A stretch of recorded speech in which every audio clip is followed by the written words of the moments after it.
नमस्कार मित्रों। आज मैं पारद का एक ऐसा रहस्य बताने जा रहा हूं जो सतत शोध करके, कॉन्टिन्यूअस रिसर्च करके अष्टोदेवम ने निकाला। पारद का जब मैंने ज्योतिष, वास्तु, तंत्र, योग इन सब में देखा कि भारत की इतनी ज़्यादा महत्ता है। हमारे महान ऋषियों ने, भारत के सनातन धर्म के, सनातन विज्ञान के महान ऋषियों ने पारद का इतना ज़्यादा महत्व बताया, इतने सारे ग्रंथ लिखे गए। और तो एक मेरे अंदर स्वाभाविक रूप से इन विषयों का विज्ञानी होने, अनुसंधाता होने के नाते मेरे अंदर हमेशा ये जिज्ञासा रही कि पारद की इतनी महत्ता क्यों दी गई और इसका वैज्ञानिक आधार क्या है। हम पारद को इतना ज़्यादा महत्व दे रहे हैं, पारद विज्ञान को अपने धर्म, ज्योतिष, तंत्र, योग सब जगह महत्व दे रहे हैं, तो कोई न कोई इसका वैज्ञानिक आधार हो। और दुर्भाग्य से क्या, जब मैंने पारद का बारे में शोध करना शुरू हुआ तो मुझे बड़ा दुख हुआ कि पारद के नाम पर लोगों को मूर्ख बनाया जा रहा है। लोग, ऐसे व्यक्ति जो पारद के पीछे का तर्क नहीं समझते, वह पारद को बना और बेच रहे हैं, जो वास्तव में पारद होता ही नहीं है। पारद का अर्थ क्या होता है ये मैं और वीडियोज में बता चुका हूँ। पारद का मतलब होता है जो पारा यानी मरकरी, जिसे आप थर्मामीटर में देखते हैं, एक धातु है जो प्राकृतिक वातावरण में, प्राकृतिक जो है तापमान में भी द्रव रूप में या लिक्विड फॉर्म में रहती है। उसको अगर हम विशेष रूप से जो है उसको शोधित करके ठोस रूप देंगे तो वह पारद कहलाता है। तो इस पर हमने बहुत सारे शोध किए, लेकिन और मैंने शुद्ध पारद की मूर्तियां, आप देखते हैं कि एस्ट्रोदेवम पर और originalparad.com पे हम पारद की हर वस्तु बेचते हैं जो है, और उसको ओरिजिनल पारद ब्रांड के साथ बेचते हैं, जो आपको विश्वास दिलाता है कि वास्तव में यह पारद का बना हुआ है, असली है। लेकिन इसके पीछे वैज्ञानिक आधार क्या है?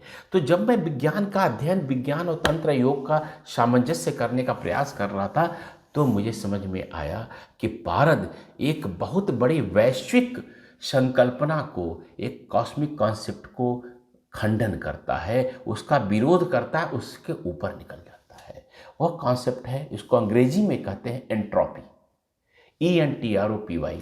एंट्रोपी का अर्थ जो है, जो वैज्ञानिक जिस तरह समझते हैं, उसको कहते हैं कि विश्व की में हर वस्तु में व्याप्त अव्यवस्था, disorder content in everything in this Cosmos. तो मौलिक रूप से, जिसे हम सांख्य योग में हम लोग पढ़ते हैं, जो है जिनको सांख्य योग, सांख्य तंत्र के बारे में जानकारी हो, वो बहुत आसानी से मेरी बात को समझ पाएंगे। लेकिन चूंकि सामान्य जन के लिए है, इसलिए मैं जो शब्दावली प्रयोग करूंगा, प्रचलित विज्ञान की प्रयोग करूंगा।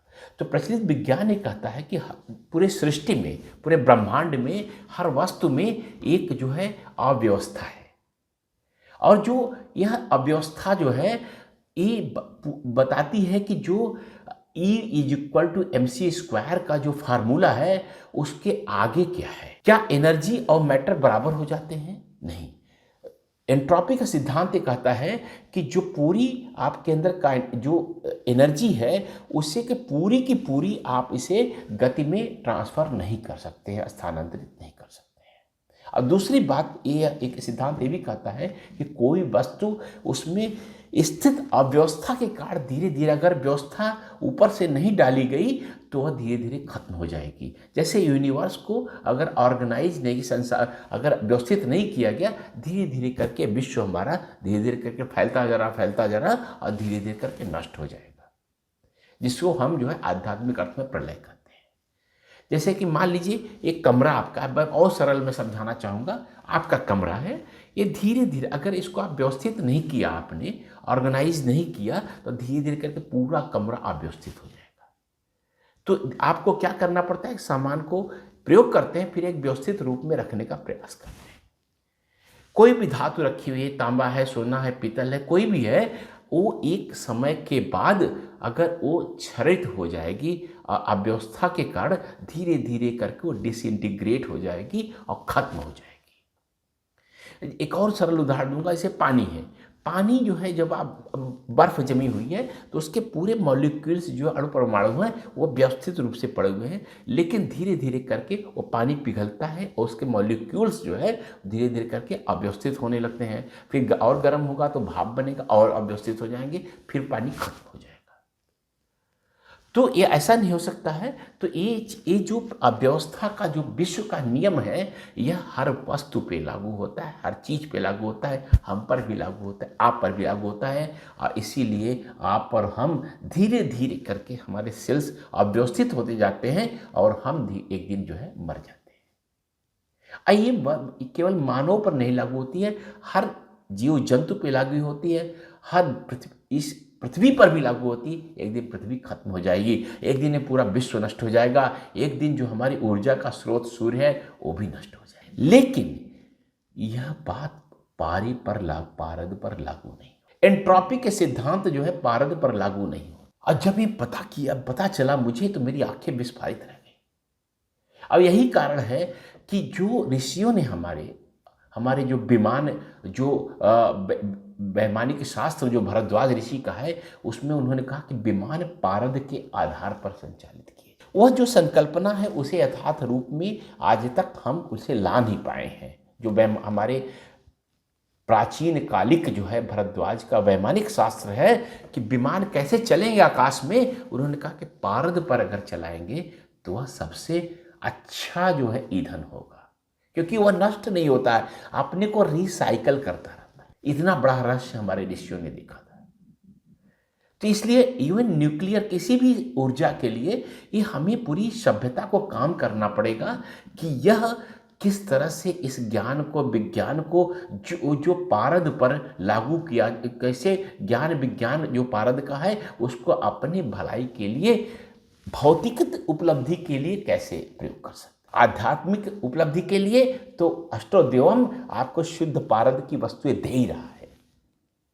हमारी पारद की माला, हमारे वीडियो देखिएगा, कितने लोग उससे लाभान्वित हो रहे हैं। उनकी ऑरा, उनका आभा मंडल, उनकी ऊर्जा पहनने से केवल बढ़ जाती है। मैं खुद देखिए अष्टोद्यम पर सारे रत्न रुद्राक्ष बिकते हैं, लेकिन मैं नियम से जो है केवल अपना 2 चीज़ें, एक गोपवीत जो भारतीय संस्कृति का एक प्रतीक है जिसे जनेऊ भी कहते हैं, और दूसरा मैं ये पारद की माला, यह पारद की माला है, पारद से बनी हुई, इसको जरूर धारण करता हूँ। तो ये विज्ञान के सामने हमारे जो तात्कालिक विज्ञान है, जिसे हम पारंपरिक भाषा में विज्ञान कहते हैं, उनके सामने एक चुनौती है कि एक ऐसी वस्तु जो एंट्रोपी के सिद्धांत को डिफाई करती, खंडन करती है, उससे आगे निकल जाती है, उसको हम अपने लिए कैसे प्रयोग करें।